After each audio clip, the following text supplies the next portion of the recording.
না আসলে তো যখন একটা ডিসকাশন টেবিলে বসা হয় তখন কিন্তু অনেক রকম প্রপোজাল চলে আসে। তো আমাকে তো প্রথম দেখতে হবে আমার দেশের দেশের স্বার্থটা আমাকে দেখতে হবে।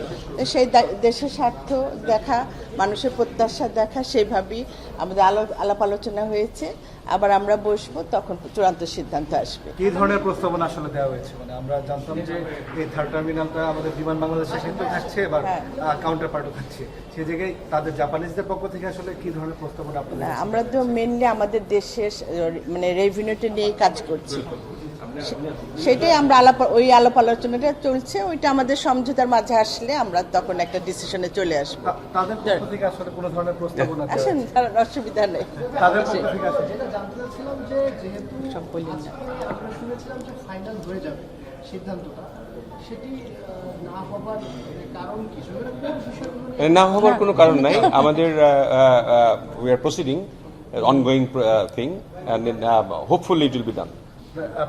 প্রস্তাবনা আসলে তারা জাপানিদের পক্ষ থেকে কোনো ধরনের প্রস্তাব দেওয়া হয়েছে কিনা আমাদের? না, আমরা নেগোসিয়েশন করার জন্য কথা বলেছি and hopefully it will be done. Our foreign adviser also were there এবং we hope this is what is expected, is likely to be done. আসলে এই থার্ড টার্মিনাল নিয়ে তো আমরা দেখছি যে আসলে তিনটা বিএনপি সরকার ইন্টারিম, আওয়ামী লীগের সময় দেখেছি এটা চালু হচ্ছে না। বিএনপি সরকারের সময় এটা চালু হবে এবং খুব এই বছরের মধ্যে চালু হবে ইনশাআল্লাহ। আপনারা দেখছেন তো যে আমরা কিভাবে চেষ্টা করি। আমরা এসেছি এক মাসের মানে 20 দিন হবে এরকম, কিন্তু এর মধ্যে কিন্তু আমরা অনেকবার বসেছি। আমরা কেন বসেছি? আমরা এটাকে চালু করতে চাচ্ছি। আমাদের মাননীয় প্রধানমন্ত্রীও চাচ্ছে এটা চালু হোক, সেই জন্য কিন্তু আমরা বারবার বসছি এবং বারবার বসাটা মানে একটা ভালো সলিউশনে আসা।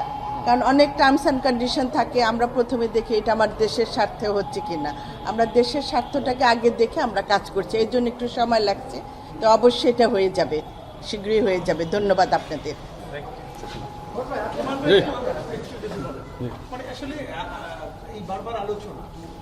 না, এখানে তো বারবার আলোচনা না এবং ওইটা ফাইনাল আলোচনা না, এখানে অনগোয়িং আলোচনা হচ্ছে। We want the best deal for our country, the best deal for our people here. তো এখানে তো কমার্শিয়াল রেশনালটা রাইট রাখতে হবে। That meets my national interest in sort of initiating a third terminal here.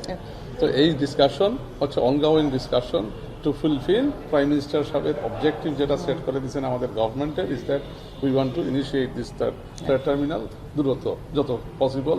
So hopefully যেটা মাননীয় মন্ত্রী বলছেন, মাননীয় প্রতিমন্ত্রী বলছেন, by the end of this year we want to see এই launching of operational third terminal.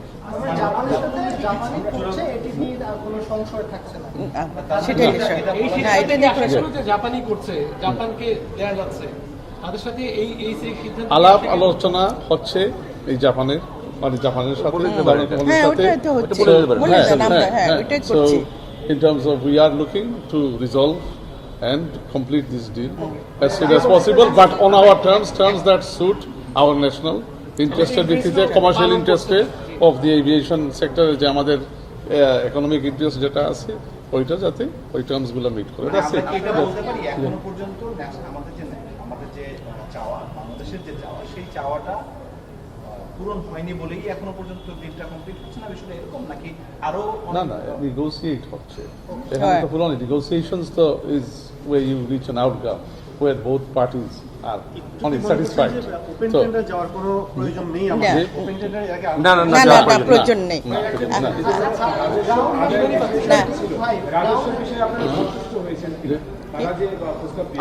ওদের প্রস্তাব আমাদের প্রস্তাবের সঙ্গে কিছুটা গ্যাপ ছিল, আমরা দিয়েছি অনগোয়িং থিং। আজকে যেটা আমরা কনক্লুডিং করে বলতে চাই, the negotiations are moving towards the right direction. Right, that's it. এর বাইরে আর কিছু